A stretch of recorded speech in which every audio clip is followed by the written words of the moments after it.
Good afternoon to all. Myself, Mrs. Priyadharshini, working as an assistant professor at Dr. SNS College of Education, Coimbatore. So the last class, I just gave an introduction about micro teaching skills and what are the skills which you are going to study in your B.Ed, isn't it? So what is micro teaching skill? So micro teaching skills. As I said before, skill is nothing but ability to do something well, whereas micro teaching is taking class in front of your peer groups for 5 to 6 minutes and taking the feedback from your peer. That is called as micro teaching. So in the previous class, they would have taught about you about the skill of introduction and how to explain a particular term. Now I am going to explain you about the skill of questioning. So in today's class, we are going to see about skill of questioning.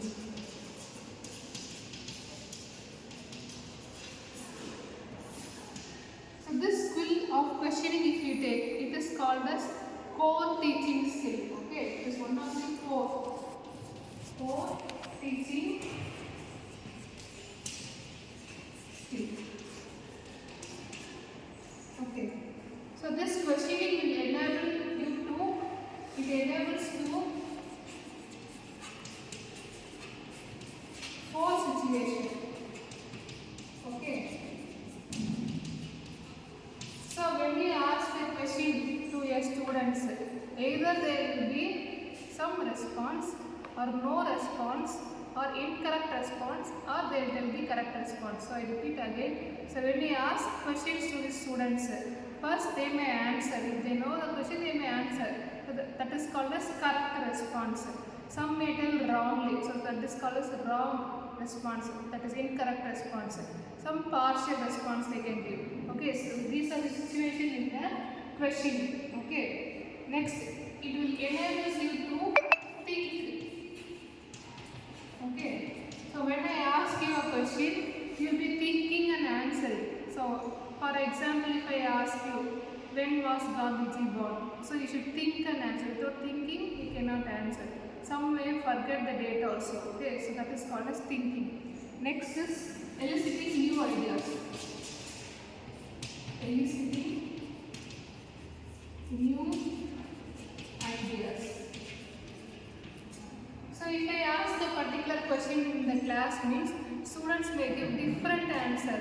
So you may give a different answer, another person may give a different answer. So that is called as eliciting ideas. Okay. Third point is foster commitment. Foster commitment. So if you take this foster commitment, so if I ask you a question inside the classroom, you are forced to answer, isn't it? You should answer for the question which I have asked. So that is called as foster commitment. Okay. Next point is encourage exploration. Exploration.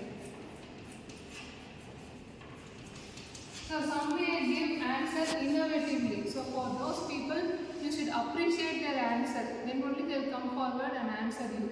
So these are the 4 different situations which enables the students to answer. Okay. So this is about questioning. Coming to the components. So if you take the components in questioning, components. So this component is classified into 3 types. Okay. First one is structure. Structure, process, then product. Okay. So structure. So how you are going to ask the question. So any question if you ask, you should follow a particular structure. Then process. So in order you should ask. You should not change the order and ask the question. Then product. That is what is the outcome of the question which you are going to ask. This is called as product. So this structure is again classified into few types. That is, first one is grammatically correct. Grammatically correct. So grammatically correct means, for example, I will tell you an example. So, what is your name? If I ask means it is correct. If I ask name what you means, what will you tell? You will be laughing at me, isn't it? I am making grammar mistake in this. So this is called as grammatically correct. Okay. So this is related to the structure.